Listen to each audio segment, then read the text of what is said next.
முகமது நபி ஸல்லல்லாஹு அலைஹி வஸல்லம் அவர்களிடம் போய் அழைப்புகள் கொடுத்தால் அந்த அழைப்பை ஏற்று அந்த நிகழ்ச்சிகளில் கலந்து கொள்வார். அவர்களிடம் ஏற்றத்தாழ்வு கிடையாது.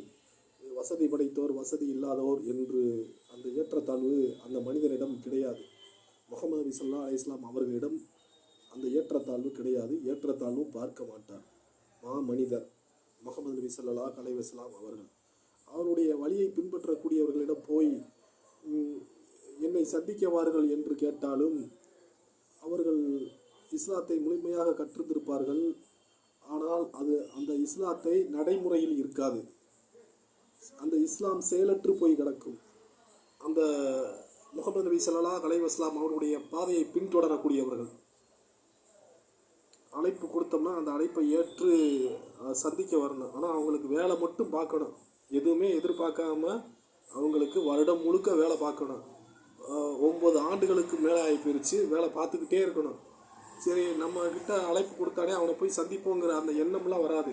கேட்டோம்னா போய் சொல்கிறது, இந்த வந்துட்டேன், இந்த பக்கத்தில் நெருங்கிட்டேன் பொருள், இந்த வந்துட்டேன், பக்கத்தில் வந்துட்டேன், இந்த நெருங்கிட்டேன், இந்த வந்துட்டேன்.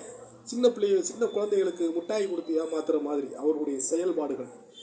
நான் என்னமோ சின்ன குழந்தை மாதிரி, அவங்க என்னமோ பெரிய ஆளுக மாதிரியும் அதே முட்டாயை கொடுத்து ஏமாத்துற மாதிரி அவருடைய செயல்பாடுகள் அமைந்துள்ளது.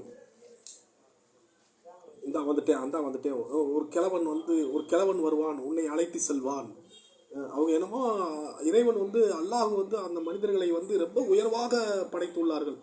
உயர்வாக எந்த ஒரு மனிதனையும் அல்லாஹ் படைக்கவில்லை. முகமது நபி ஸல்லல்லாஹு அலைஹி வஸல்லம் அவர்களை தவிர எந்த ஒரு மனிதனையும் அல்லாஹ் உயர்வாக படைக்கவில்லை.